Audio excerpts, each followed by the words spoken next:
ሩቲና ኤፍሬም አቤል መቼ እንደተታረቁ የምታውቁ ሰዎች ብቻ ሹክ በሉኝ። እንግዲህ አቤል ዛሬ ከስንት መጥፋት በኋላ መጥቶ እንግዲህ ለምን ጠፋ ብዬ ስጠይቅ ነበረ። እንኳን ጠፋ በዚሁ አይምጣ ያስቀረው ብዬ ጸሎት አድርጌ ነበረ። እሱ ደግሞ ዛሬ ብቅ አላለም መሰላችሁ? እና እኔና ሩቲ ተታርቀናል። እኛ በመታረቃችን ደስ ብሎሻል። ስለዚህ እኔና አንቺ ደግሞ አንድ ላይ መሆን እንችላለን በማለት እንግዲህ ሶሊያናን ይዘው መጥተዋል።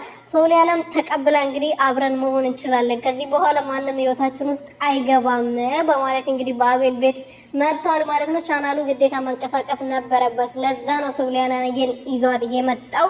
እንግዲህ ሶሊያና እሺ ትላለች ብዬ አላምንም።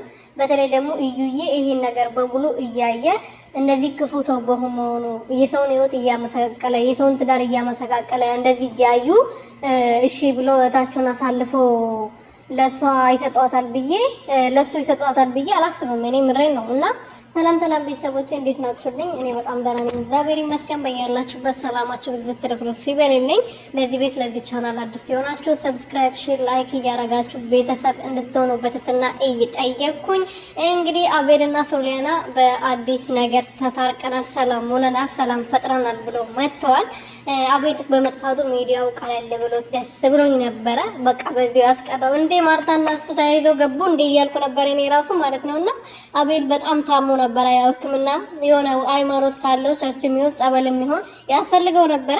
እንደዛ ሳይሆን በምን እንደጠፋ ባናቅም ተመልሶ መጥተዋል ነው የምላችሁ።